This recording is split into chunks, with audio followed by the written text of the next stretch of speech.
The latest on the stories making the headlines now on 5 with news and sport.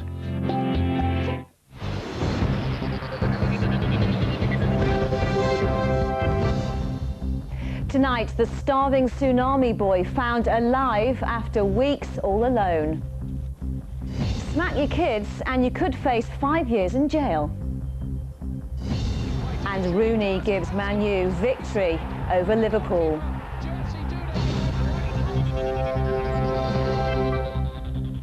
Hello, I'm Kate Sanderson. Health workers say it's a miracle.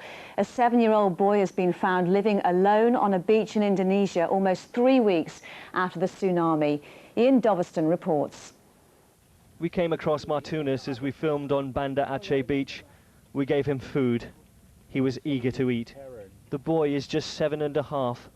Martunas is very thin, but he was alert. The boy needed to see a doctor, and quickly. He was thirsty, perhaps badly dehydrated. For almost 3 weeks it seems he'd been living on puddle water and some dried noodles he'd found. We took him to save the children.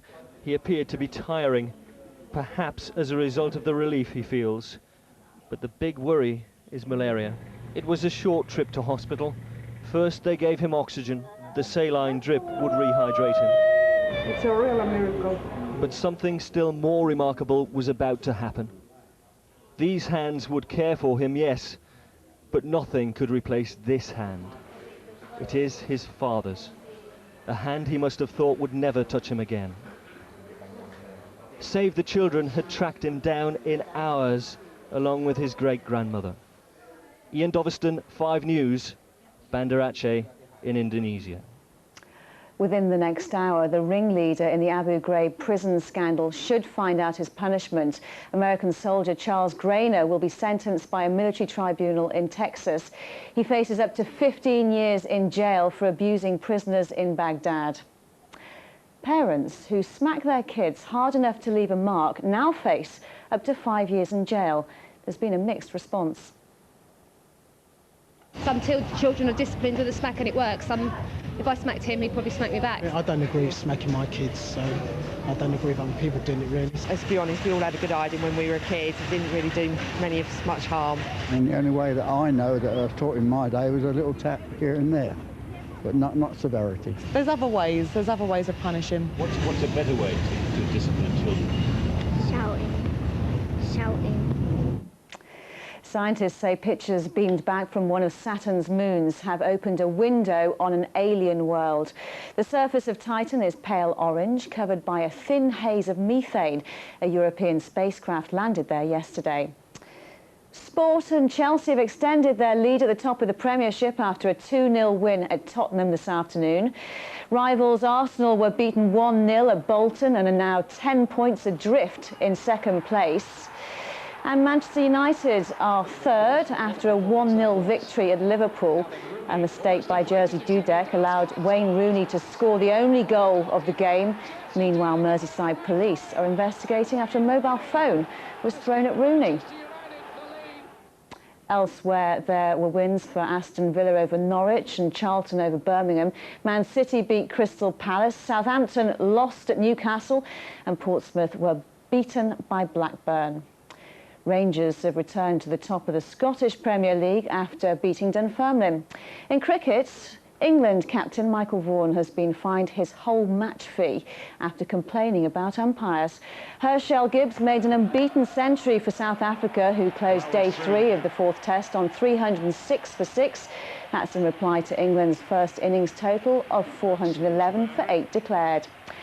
Rugby, and champions Wasps have been knocked out of the European Cup. They were beaten 18-15 at Biarritz.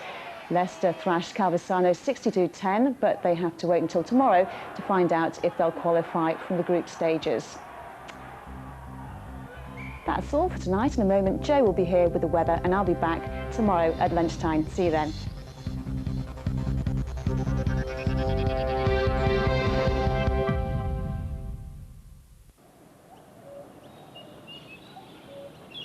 Five Weather, in association with Birdseye.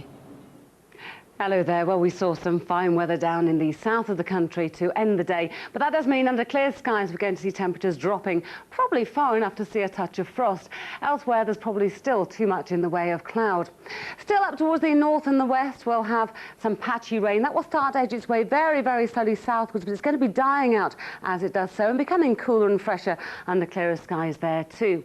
Now, you can see up towards the north and the west, there's further cloud and rain building. That's going to take a while to come in. And certainly through Sunday, as we see this remaining cloud and patchy rain sinking away from southern shores, we should see some reasonable weather and temperatures up to around 10 or 11 degrees Celsius. Come Monday, further rain working its way southward, and behind that much colder air and showers. Those showers, they come in turning to snow over the high ground and indeed at lower levels. And certainly Monday night into Tuesday, we could see quite a lot of snow falling and some very strong winds. And that very nasty weather continues into Tuesday, although the south should fare somewhat better.